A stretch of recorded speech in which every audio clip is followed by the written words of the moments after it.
Ladies and gentlemen, welcome to our presentation on Hadoop MapReduce for data analysis. In this presentation, we will talk about Hadoop MapReduce, including the mapper and reducer functions that make it all possible.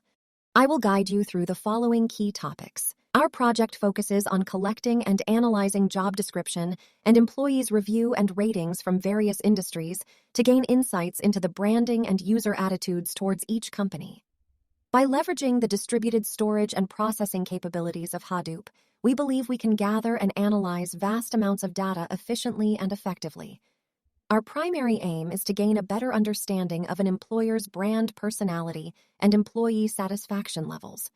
By analyzing employees' reviews and ratings, we can highlight areas where employers are excelling and areas where they might need to improve.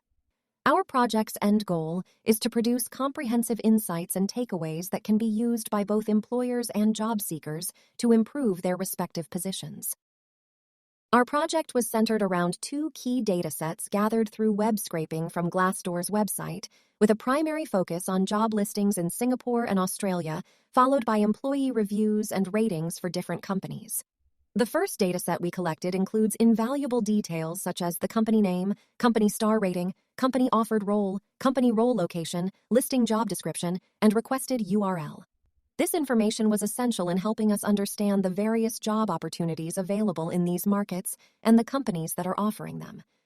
The second dataset is even richer in detail, which includes thousands of reviews and job descriptions to ensure a substantial data sample size.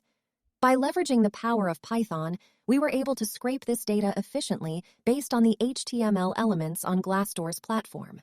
This second dataset provided some incredible insights into company values and workplace culture, with details such as overall ratings, work-life balance ratings, culture and values ratings, pros and cons, summaries, and more. The analysis used consists of three different methods: individualistic versus collectivistic analysis, sentiment analysis, and rating analysis. The individualistic versus collectivistic analysis involves mapping job descriptions to a set of keywords that represent each work culture. These keywords are used to calculate the total score for each company based on how well they align with the specific work culture that the job seeker is looking for. Using both mean and median in the analysis ensures a fair comparison between companies. This analysis provides valuable insights into the work cultures of different companies and can help job seekers make informed decisions about where they want to work. Next, the sentiment analysis uses employee reviews to determine how employees feel about a particular company. By looking at the overall sentiment expressed in reviews, companies can measure their brand perception and identify areas for improvement. This allows companies to address negative feelings and improve their overall reputation among their employees and the wider public. Lastly, the rating analysis uses employees' ratings to determine the relationship between the overall calculated ratings and recommendation made. This allows job seekers to acquire a more accurate picture of a company's reputation and make informed decisions regarding future employment prospects. Our approach involves mapping job descriptions to individualistic and collectivistic attributes via a keyword-based methodology. We count the frequency of particular keywords and then apply an algorithm to add or subtract points based on whether they represent individualism or collectivism. This process allows us to generate individualism-collectivism scores for both countries. For example, keywords such as competitive, autonomy, and achievement would augment the individualism score. By applying this data-driven method, we have gained insights into the unique cultural values of numerous organizations, thereby enabling job seekers to identify the most suitable work environment that aligns with their personal values and aspirations. Let's take a closer look at the figure presented here. We can see a subtle difference in the average individualism scores between Singapore and Australia. Singapore scored a 7.58, while Australia scored a 5.6. This suggests that both countries lean towards individualism rather than collectivism, but Singapore exhibits a slightly higher degree of individualism compared to Australia.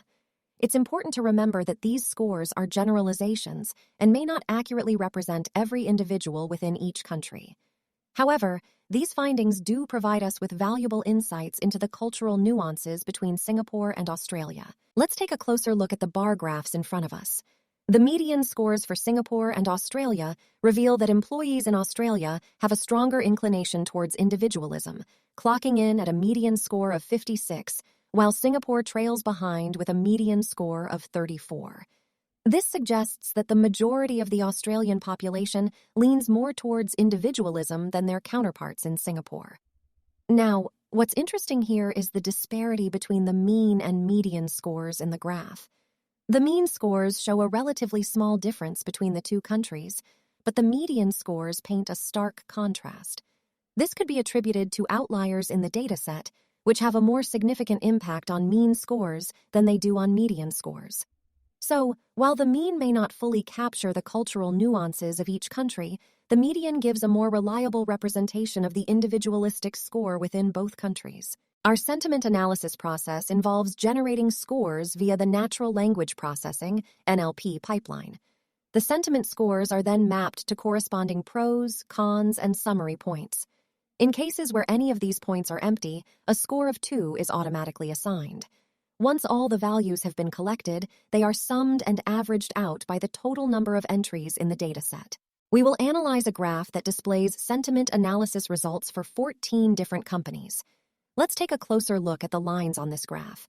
The green line represents comments that are mostly positive, while the red line represents comments that are mostly negative. The teal line shows the overall sentiment analysis score, which takes into account both the positive and negative comments. Upon closer inspection of the graph, we can see that there are no clear trends. However, this should not discourage us, as sentiment analysis is just one tool for measuring brand reputation. While it might be easy to dismiss neutral reviews, there can still be underlying trends and patterns. And in the case of our analysis, we can see a distinct difference in how employees view Dell Technologies versus NCS. By delving deeper into the reasons behind this disparity, businesses can identify areas where they excel or need improvement and take action to create a more positive work environment. After all, happy employees are more engaged, productive, and likely to recommend their employer to others, which can ultimately translate to better business outcomes. To better understand the overall sentiment of each company, it is important to examine the bars in the graph. If the overall sentiment score is above 2, it is considered positive. If it is below 2, it is considered negative. And if it is exactly 2, then it is considered neutral. This valuable information can be used by companies to understand how their brand is being perceived and to identify areas where they may need to improve. While the lack of clear trends on this graph may seem daunting, companies can still use this information to identify areas of strength and weakness and improve their overall brand reputation. It is important to keep in mind that the comments being analyzed are from a specific platform and may not necessarily represent the entire population's opinions of a company. Lastly, we will be talking about our rating analysis. We gave an individual weight based on the importance of each ratings that were in the job reviews dataset. More in-depth info can be found in the report. From those dataset, we managed to calculate will recommend, won't recommend, neutral, and average ratings for each companies. With no null datasets, the will recommendation percentage is a lot higher than the average rating. This is due to lower ratings that was not part of the won't recommend. Company ratings and recommendations are only seen to not be in correlation due to the neutral recommendations. Without neutral recommendations, recommendation percentages would not be brought down to rating level. As seen from both graphs, Dell Technologies has the highest ratings compared to the other companies. Additionally, it received one of the highest ratings for the will recommend category. It is important to note that these ratings are directly proportional to each other, meaning that the higher the will recommend score, the higher the average ratings for the company. Therefore, we can conclude that if a company receives better reviews, there is a higher likelihood that job seekers will recommend it to their friends. As seen from our second graph that portrays our calculation that includes the empty or null datasets, with the neutral line shown, we can see how the will recommend is adjusted when placed with the average rating. The neutral recommendation helps negate the bias will recommend due to the neutral recommendations giving a broad range rating. As a result, when neutral recommendation is added into the equation, it balances out the recommendation percentages. Thank you for your attention during this presentation. We hope that the data analysis we've shared today has offered valuable insights to help guide job seekers and businesses towards better decision-making.